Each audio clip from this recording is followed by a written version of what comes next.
All right, we're going to dive into a pretty fascinating and, let's be honest, kind of wild idea from the mid 20th century. It's a spiritual theory that says the chaos we see in modern history, well, it didn't start on a battlefield. It started with a tear, in the very fabric of reality. So, right at the heart of this whole philosophy is this one startling claim. The idea is that during the First World War, something fundamental was broken. And we're not talking about a treaty or a border, we're talking about a protective web, a kind of veil, that separates our physical world from other dimensions. And that really brings us to the central question, doesn't it? This asks us to consider a really radical idea. What if things like rising crime, mental health struggles, even disease, what if they aren't just societal problems? What if they're actually symptoms of this tear between dimensions? Let's see how this whole theory unfolds. Okay, first up, we've got to get our heads around this core concept, this idea of a protective veil being torn apart, a veil that, according to this philosophy, once shielded all of humanity from some seriously powerful cosmic forces. You know, this philosophy paints a really dramatic before and after picture. Before, humanity was supposedly protected, kind of kept safe by this planetary web. But then, the intense suffering of World War I, it just ripped this web apart. And that exposed us to these powerful, totally unfiltered energies from what it calls the astral plane. But here's the crucial twist. This event isn't framed as just some random catastrophe. No, it's actually seen as a necessary, if incredibly dangerous, part of a much larger evolutionary plan.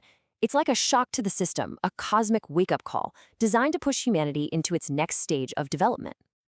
So what happened next? What were the real-world consequences? Well, the text lists a few key things. On the one hand, you get the rise of crime and mental unbalance, as people are struggling to deal with these new forces. But on the other hand, this same event opens the door for a new age of illumination, a brotherhood, and direct spiritual perception. It's a total double-edged sword for sure. Okay, so if this is all part of a plan, you gotta ask, who's in charge? Who's making the plan? To make sense of it all, the text lays out this metaphysical framework that involves three great planetary centers of consciousness.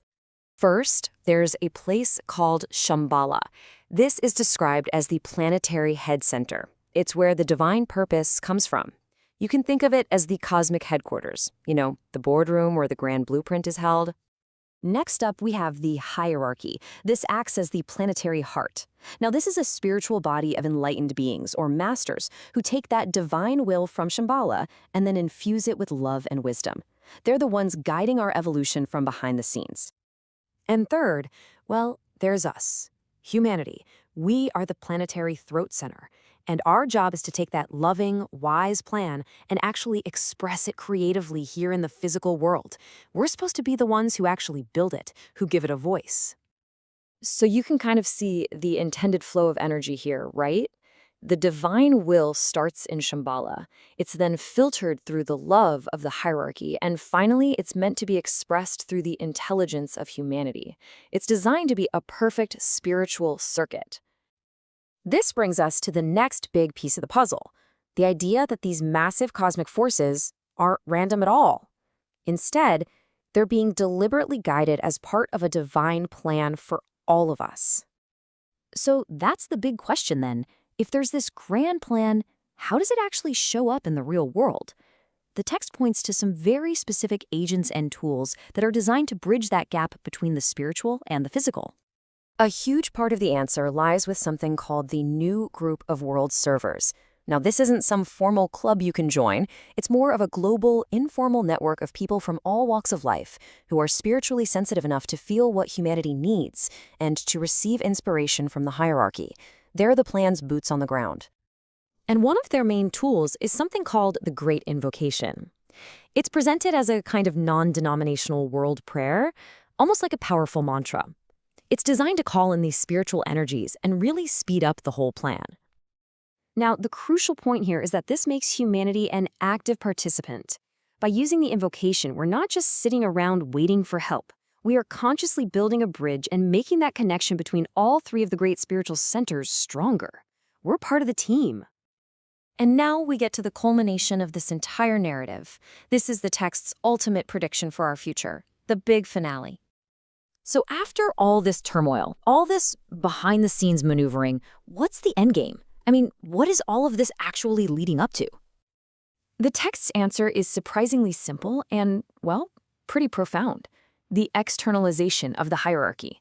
The ultimate goal is for these spiritual guides who've been working behind the curtain for thousands of years to finally step out and begin working openly and physically among us. And just to be super clear, externalization means exactly what it sounds like. It's the idea that these masters of wisdom will be physically present, that we will recognize them, and that they will be active in world affairs, guiding humanity directly into a new age of cooperation and enlightenment. So, this philosophy lays out a pretty specific roadmap. It all started with the tearing of the veil during World War I. Then came the second major step, the release of atomic energy in 1945. And get this, in a fascinating reframe, it's seen not as a destructive force, but as a saving force that kicked off the new era. The final step, then, is this prophesied future externalization. And ultimately, the source kind of leaves us with this question. Is this a literal blueprint for what's about to happen? A detailed, esoteric philosophy that was designed to give people hope during a really dark time? Or is it maybe something in between? It's a fascinating perspective, one that reframes all of modern history in a truly cosmic light.